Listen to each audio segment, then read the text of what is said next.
you see a bigger basket lift on the cashback versus if you did it as an instant redeemable. And we have some pretty good tests for this because there are some states where we are allowed to do instant redeemable on alcohol. And I think that there's some sort of consumer psychology around knowing that I'm going to get that money back later that makes consumers more comfortable spending more in that existing trip. And that sounds kind of counterintuitive because you're like getting the money back later, but you spend more. But I think people appreciate that idea of like banking a currency that they're going to get back at a later time.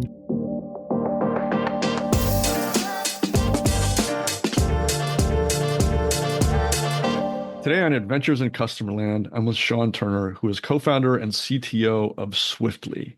And if you operate in the grocery space, specifically more in the regional or maybe even the C-store space, you're going to be very familiar with what Swiftly is doing. If you don't operate in those spaces, there's still something here for you because what Swiftly is doing and deploying in those spaces has application throughout vertical after vertical after vertical of consumer touch points. So with that, Sean, thank you for braving the scheduling and rescheduling we all had to do to get to this point. I'm glad we finally made it. Glad to be here as well. Thank you for hosting. Of course. So maybe just to set a little context for the rest of this conversation, would you mind telling us what Swiftly is and does, in your words, which would be way better than mine, and your role there? Yeah, perfect. So for some background, I'm co-founder and CTO for Swiftly. And a good way to think about us is we are a marketing and retail tools platform for brick and mortar grocery and convenience stores. We help retailers with everything from how do I find my customers? How do I acquire those customers? Then once I've acquired those customers, how do I give them a really great, engaging digital experience? That can encompass everything from your website to your mobile app, your loyalty program, incentives and offers, a lot of the more complex offer types, things like multi-trip offers or challenges. Um, and then how do I actually nurture that customer relationship along the way? Re-engage lapsed customers? How do I get customers to buy new categories of spend? How do I shift customer behavior and provide overall a better service and experience for your customers? So we have tools that kind of span that full gamut for retailers, and we work with retailers of all sizes, all the way down from single store independents, all the way up to the largest enterprises in the country. So you painted a picture of almost every incentivized touch point in the customer lifecycle. Can you just talk a little bit about some of the, I don't really have the right language here, but I'm sure Yeah. you'll correct me, like the nodes in this platform. Like what are some of those touch points? How do they work? If you are, and let's just pick something out of thin air here. If you're a mid-size regional grocer, how would you deploy Swiftly? Yeah, good question. There's probably two main engagement points that are worth discussing. The first is how do you acquire customers effectively? And we operate a platform called Audience Optimizer, which is think about it as an advertising platform that's able to help you find your existing customers as well as people that are likely to be your customers and engage them with truly one-to-one personalized content to actually drive them into your store, drive them to download your mobile app, advertise some of the best deals that you have in your store that are going to be interesting to those shoppers. So that's how you really start at the top of the funnel and go very broad in bringing customers into your ecosystem.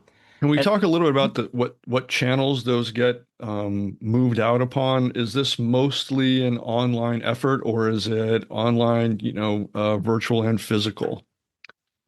we span all of the different touch points that you can target digitally. So that's going to include things like open web, social media, a lot of the connected TV platforms as well, Hulu and the ad-supported Netflix tier. as well as some of the targetable display screens that you might see at, say, gas stations or on billboards that could be in the vicinity of your store locations. So it's a sort of one-stop shop to be able to target very broadly and find a lot of your customers. Oh boy. So there's just an awful lot to talk about there too. Yeah, I'll try and keep it's a this big this space. conversation onto some sort of a track, but one of the things that I want to talk about as well is your efforts within retail media, what that looks like from your perspective, how it has evolved in the short time it's been around, and where it's going, and how that's kind of being worked out in the grocery space.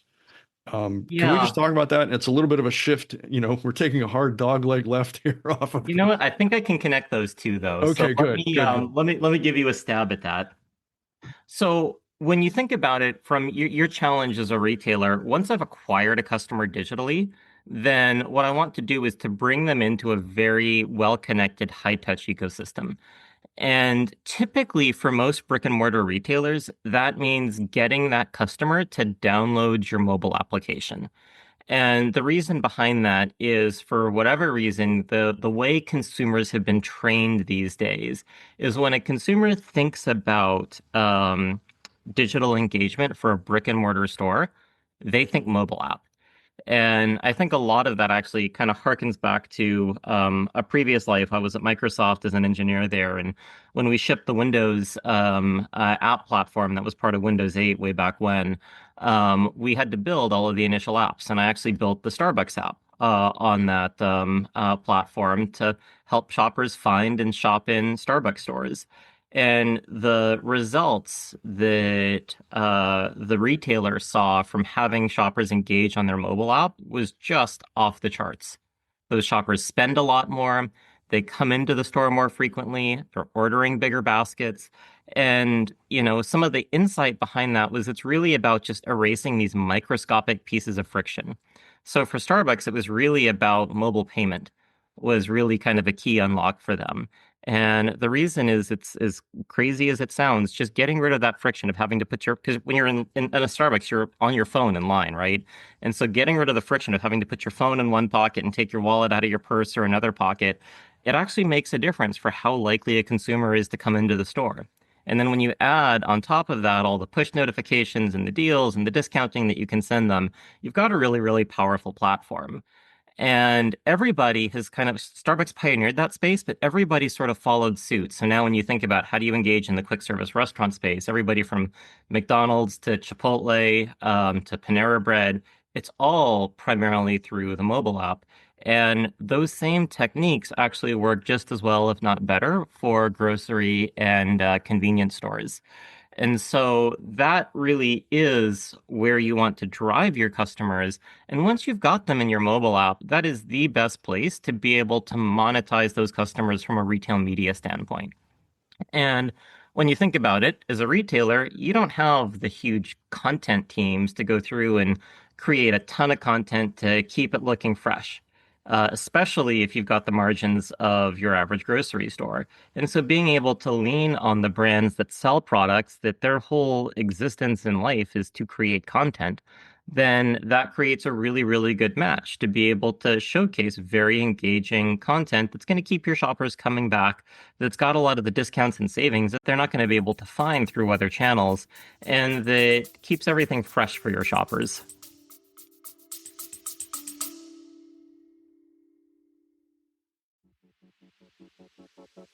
You can optimize for NPS, and that's good. You can optimize for CSAT, also good. You can optimize for loyalty, and that's good too. But here's the thing, if you're not optimizing for total customer value, for total customer profitability, then you're just optimizing for output, not the bottom line. Here's the truth. If your strategy isn't building better customers, more frequent, more loyal, more deeply bonded, then it's not a strategy, it's a performance. At Customerland Studio, we help brands find the value, find the opportunities, the force multipliers hiding inside the customer relationship. And then we help them optimize for scale, for yield, for profit across the entire relationship. Because the other thing we've learned, The only strategy that actually matters is the one that makes your customers more profitable. Customerland Studio to make better customers. Go to customerland.net and click on the studio. Thinking about how retail media kind of exploded when it first became a thing, which really wasn't that long ago. And you see just massive amounts of ad spend shifting over into these new channels. One of the concerns was in the early days that mid-size retailers might get left on the sidelines because they just didn't have the technology, frankly, the sophistication of budgets to be able to build what was needed to take advantage of this new idea. How has Swiftly addressed that? Because you deal with a lot of mid-size, lower technologically savvy, lower budget entities. Yeah, that's right. And so, for a lot of those retailers, job one is just how do I get a really great platform?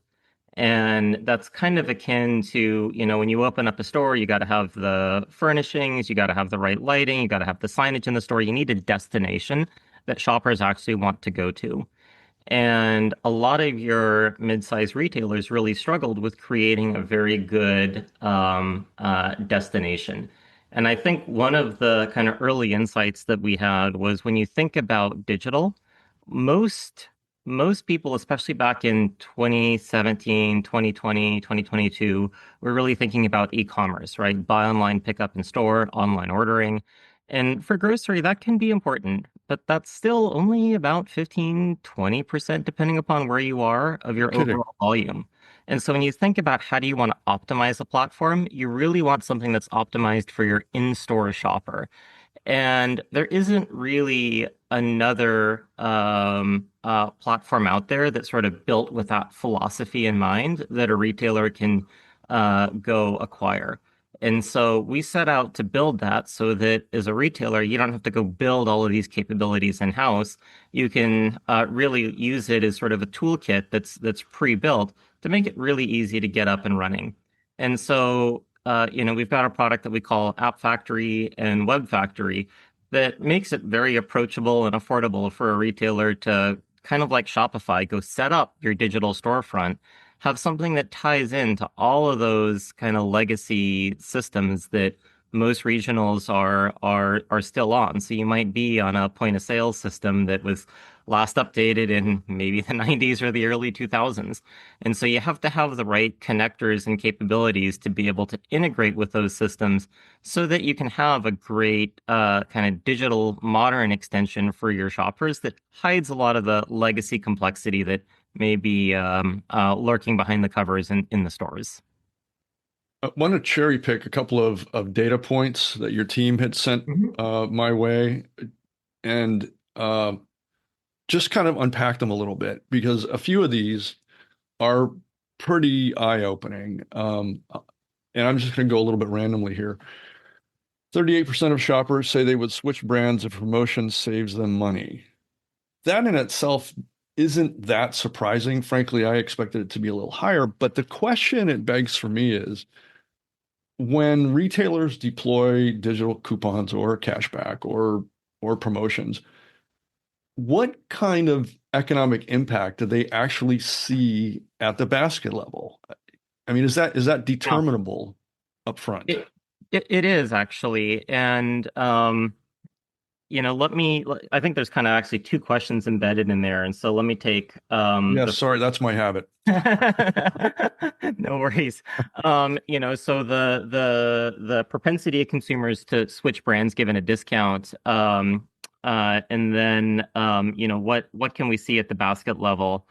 First let's look at how you want to be analyzing these. So one of the nice things about the platform that we built is, back in 2017, 2018, we had built and deployed our retail media platform. And at the time, retail media wasn't even really a term. We've been kind of in this space for a long time. My background, the Starbucks app I built at Microsoft was more of a passion and a labor of love, just because I drink a lot of coffee here.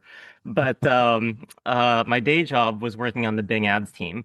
And what we did was we took a lot of the measurement methodology that advertisers were looking for in e-commerce and digital ads, conversion rate, customer lifetime value optimization.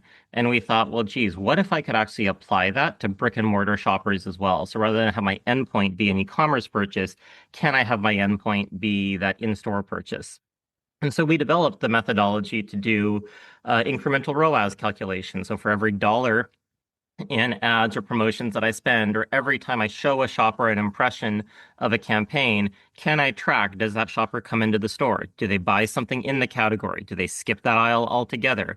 Do they buy the product I advertised, the competitor product, something else in the family? And looking on an exposed and unexposed basis, an A/B test basis, what is the difference between those two groups? And that really helps you to prove deterministically what impact was driven by media versus, say, I had an end cap, or the sale was really good, or this happened to be on the front page of my circular, or there was a sign when I walked into the store that advertised this deal. You want to pull all of those other kind of data points out and be able to get a good measurement. And, it depends on sort of the discount that you're running, but you actually are able to really sway consumer behavior in some very, very meaningful ways. And I think one of the best examples of that is we operate a alcohol rebate and compliance platform. And so there, shoppers can take advantage of very, very healthy, meaningful discounts on beer, wine, and spirits. So, for example, I just recently took advantage of a discount on red wine and steak at Lucky Supermarket. And so it was a basket purchase where I had to buy steak, I had to buy a bottle of a particular brand of red wine, but my cash back on that was $5, right, on an $18 bottle of wine. So that's a really, really significant discount amount.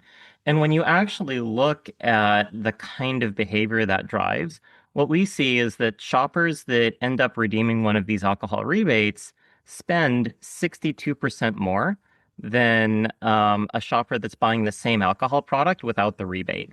Wow. And yeah, it's incredible. I want to kind of just let that one hang in the air. That's a big number. And what's interesting about it is when you think about it, where somebody's going to buy wine is ultimately going to drive the rest of the dinner basket purchase. And so you're really pulling, when you pull that thread, you're not just pulling on, random items. You're actually using a strategic pull to actually pull the rest of a dinner purchase, which is going to drive trip occasions in a way that, helps you as a retailer really grab those from somebody else. And so there's a lot of those kinds of strategic opportunities and how you think about discounting that I think are really important for retailers to consider. So I live in New York. New York has is one of those weird states where you can't buy wine in a grocery store. But I think you just came up with a brilliant argument for making that happen. In fact, the legislature is debating it right now. I'll send them a recording of this conversation. So, Actually, we have a lobbying team that is trying to open up more and more states for wine, beer, and spirits purchases in grocery stores, as well as opening up additional states for alcohol rebates and letting consumers save money. So last year we had really big victories in Pennsylvania and a tough Missouri. state. Yeah, as we open them up. So it's continuing to evolve, and at the speed of legislation, it's actually moving quite fast. Yeah, good for you. Well, you're talking about the size of the rebate, $5 back on an $18 purchase, is a significant amount of money. The psychology behind that's a little different than saying whatever it ends up being, 24%, 26%, whatever that number is, off is still enough to catch your attention, but $5, there's a directness to saying, yeah, this comes right back to you. So um, I think you can absolutely see why that would increase basket size there, especially if you're able to shop for the rest of your dinner at the same time. Mechanically, though, how are those rebates delivered? And if we get too deep in the weeds here, forgive me, but rebates are a brilliant incentive mechanism, but they have had a tendency to come with some hooks and barbs that probably aren't optimal. How does Swiftly handle that? Yeah, good question. So specifically, where beer, wine, and spirits is a regulated industry, and so in most states, it's prohibited by law for a manufacturer to offer that discount and for it to come off at the register, and that's because of the three-tier beverage system that we have. And so, in order to be compliant with the law, what most manufacturers would offer, kind of before a platform like ours, was mail-in rebates, where you Hmm. might have a neck hanger on the bottle, and then you gotta somehow get the label off the bottle plus the receipt, put it in the post mail, and you get a check later. And what we've done is digitized that experience where I can just clip a digital rebate in the retailer's mobile application or website, enter my phone number at the register, just like any other promotion that might run. And then usually it's by the time you actually get to your car in the parking lot, you've got a push notification and an email letting you know that you've got your cash available and you can cash out to PayPal or Venmo. So Immediately. That's a big deal. immediately. Yeah. So there's some interesting things about the mechanics in there. One is we actually do think that you see a bigger basket lift on the cashback versus if you did it as an instant redeemable. And we have some pretty good tests for this because there are some states where we are allowed to do instant redeemable on alcohol. And I think that there's some sort of consumer psychology around knowing that I'm going to get that money back later that makes consumers more comfortable spending more in that existing trip. And that sounds kind of counterintuitive because you're like getting the money back later, but you spend more. But I think people appreciate that idea of like banking a currency that they're going to get back at a later time. And, I don't really know why that is, but it's something that we see in the data that just, consumers respond very, very well to it. You do need to make sure that you've got a reliable platform and that when consumers are expecting to get that money, they're getting that money. So you don't want to disappoint them with, oh, I forgot that I need to also buy the steak as part of that deal. Right, right. And so those kinds of reminders and helping the consumer to be really clear about what they need to do to take advantage of it, super important. But if that meets the consumer expectation, it's really, really sticky and they spend quite a bit more. Interesting. Yeah, I'm super interested in the deeper mechanics of the program because we explore a lot of those, frankly, and have a sense of the what's underneath the hood, how it's working, and would love to have a sidebar with you or someone on your team just understand how Swiftly does that.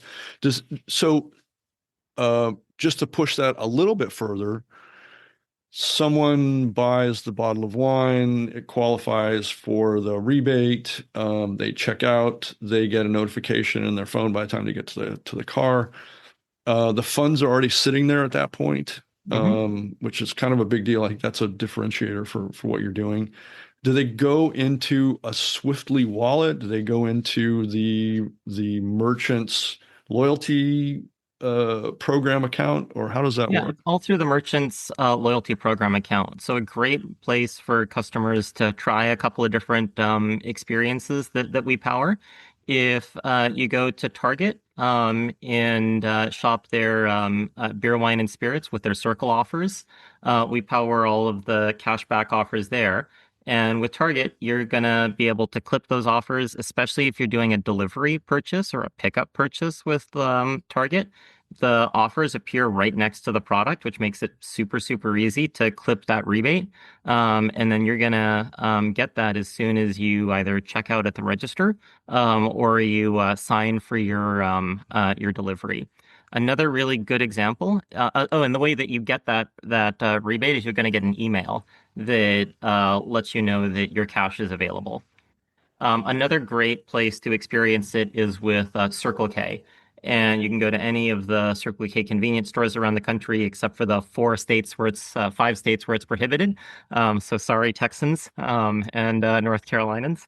But There, you're able to clip any of the rebates within the mobile application, and then there's a widget within the mobile app that's got your wallet, and you can cash out to PayPal or Venmo right from within the mobile application. Right So then and there. retailers have some choice in how they can express that back to the customer.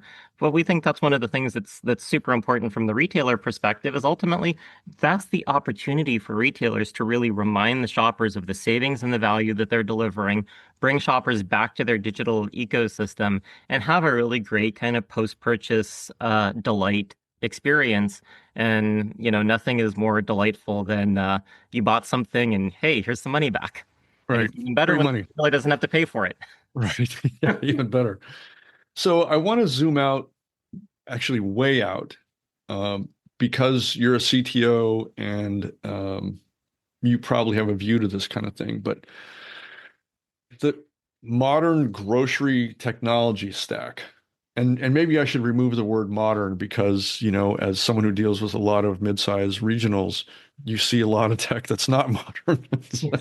But if you could at a high level design what a modern mid-size grocery regional grocer tech stack would look like, at least on a customer facing side, what would that stack, what would be in it? And what would, let me rephrase that. What would be in it that's not there typically? Yeah. So let me take that from the customer's consumer experience standpoint first, and then the technology standpoint that it takes to get there second. Um, you made a comment a couple of episodes ago about personalization being, a really big buzzword. And I think the reason is we see it in a lot of the data that it's necessary, and that shows up as shorter and shorter attention spans. Yeah. The propensity of a shopper to go to your digital experiences and bounce is going up and up and up. And I don't know if it's TikTok or Walmart or what it is, but something has trained the consumer to really expect value that's relevant to them on the, first, couple of scrolls of the experience that they're launching. And so personalization is really, really important in being able to figure out, is this the customer that's coming in for diapers and formula, or the customer that's coming in for a six-pack of beer, or maybe the new dad that's coming in for both, or somebody that's coming in to make a really nice Valentine's Day dinner. So you need to understand that, and you need to be able to show the shopper that relevant content. Otherwise, if you have to spend too much time hunting, the shoppers don't have the attention span to do that anymore. And that's a big change from back in 2016, 2017, 2018. People had, especially your discount focused shoppers, had a whole lot more tolerance for a bad experience and hunting for the deals. But that sort of like treasure hunting experience is a lot less, there's a lot less people that do it today. And so from the retailer standpoint, what does that mean? It means that I need to have the infrastructure that supports that kind of personalization. I need some way for my shoppers to be able to identify at the register.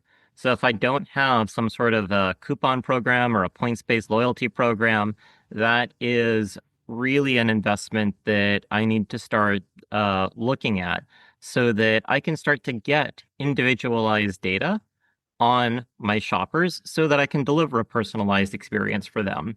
That's the biggest barrier. If I can actually solve for that, then there's platforms like ours that once you've got that data, the personalization aspect can actually be quite plug and play. And what I would say there is you're thinking about that tech stack, you do want to find somebody that's got a lot of experience in grocery.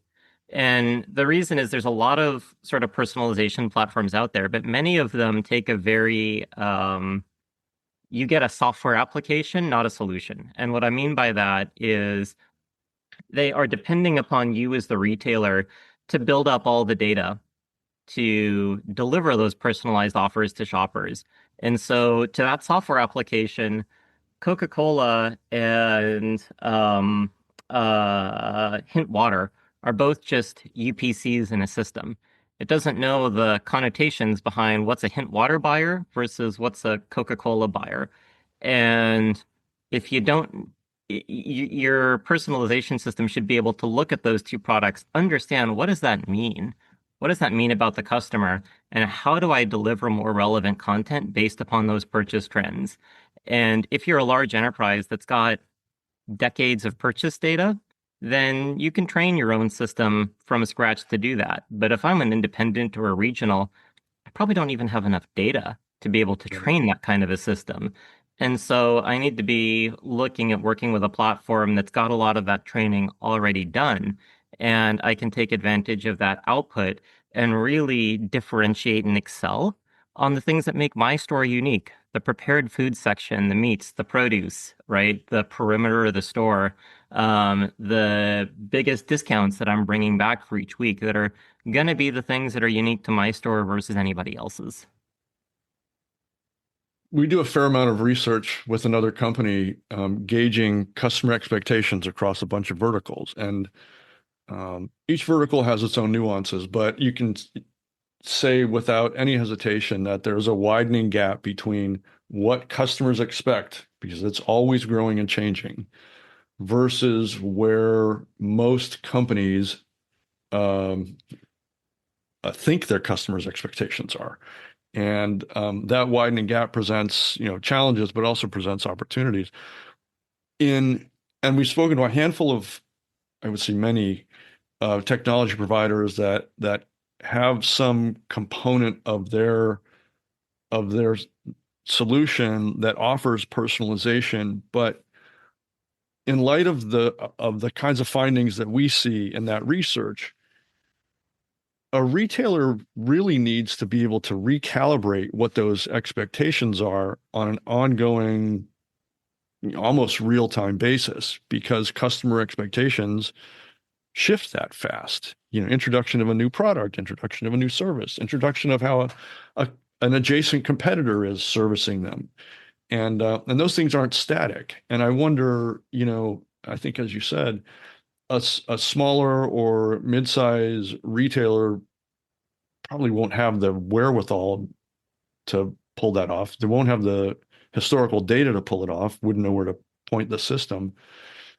All of which is leading to another one of these compound questions, which is in Swiftly's world, how do you account for that inevitable changing, shifting, growing of customer expectations?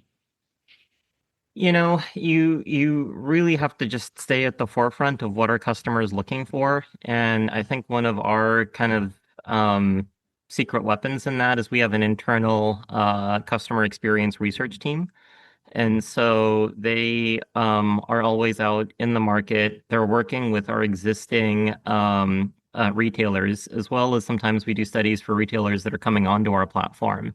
And they're surveying their real customers. They're doing usability labs in the actual stores with real shoppers and sitting with them, going through their phone, the different applications that they're using, understanding what works and what doesn't, what do customers actually appreciate, and using that to get a very, very boots on the ground, highly tactical view of what is it that shoppers like and what makes their day easier.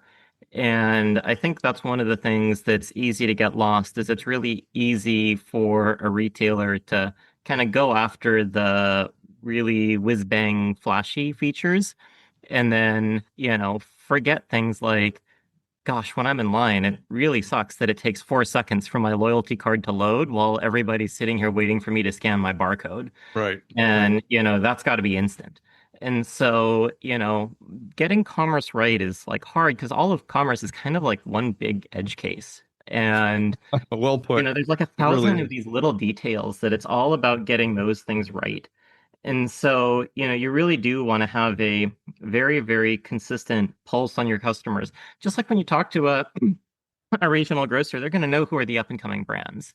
They're going to know what are the things that customers are really interested in. They're going to have their finger on trends like how is GLP-1 shifting what consumers are purchasing.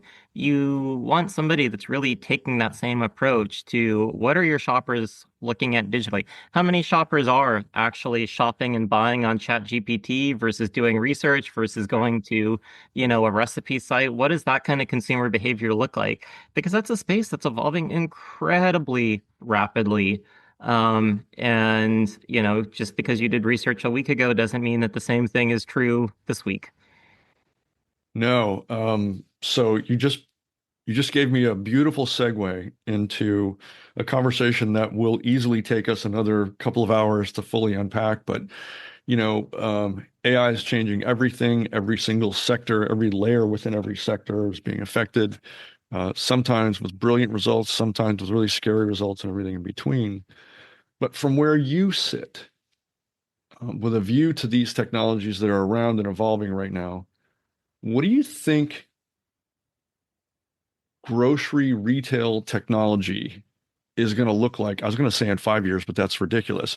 In 2 years, what will we be experiencing as retailers and then as customers in 2 years that we're not now?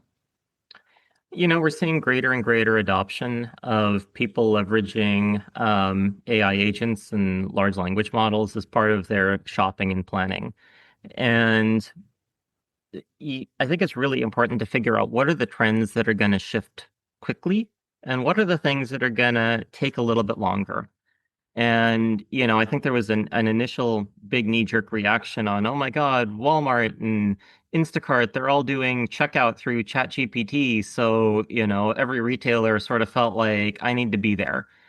And, what we're seeing from a data standpoint is consumers are a little bit struggling with that experience, and that hasn't driven the kind of volume.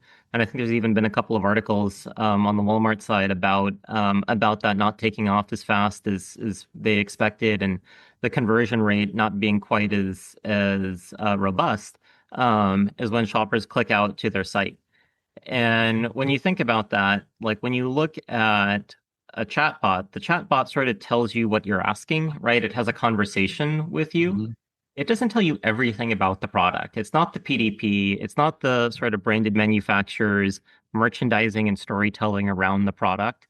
And when you look at how consumers want to shop and what are they looking for, in a lot of cases, they want to be pointed in a direction, and then do a lot of their own assimilation of the information from there. People want to be able to go back to that source material. And so, when you look at where are we going to be in kind of 3 to 5 years, I think the paradigms of how people interact, there's still a lot yet to be settled. What's that going to look like? Is that going to be a window inside some sort of a chat box? Is that going to be sort of a video interaction that we're all having? I don't think anybody knows. But what I think is going to be really important from the retailer standpoint is to have the right connections to be able to play in that ecosystem. Because one thing that's certainly true is if I've got a consumer that's using ChatGPT to come up with a modified dinner recipe, or for meal inspiration or meal prep, I do want ChatGPT to know that my store exists, to know what's in stock, to know what the prices are, so that as it tries to help those consumer plans, I can be part of that conversation. And the digital world remembers that my brick and mortar store exists, and you're not relying on the consumer to bring that knowledge to ChatGPT and to input that on your behalf. And so, when you think about what does that mean for the regional grocer, it's not so important to be at the forefront of every trend, but it is really important to make sure that you have the infrastructure that you're part of those conversations. Love it. Sean, this has been amazing. I easily could extend this, as I said, another couple hours, as there really is an awful lot to talk about here. And in fact, before I say a final thank you for doing this, I would love to do a part two where we can explore those topics because I think the deeper we can get into them, the better everybody is, and you have a unique perspective because of where you sit. So Love uh, to. I'll be my people will be bothering your people. Let me put it that way. Very good. So Sean Turner is co-founder and CTO at Swiftly. It's a dynamic organization. You can look at their news briefs and see there's an awful lot going on.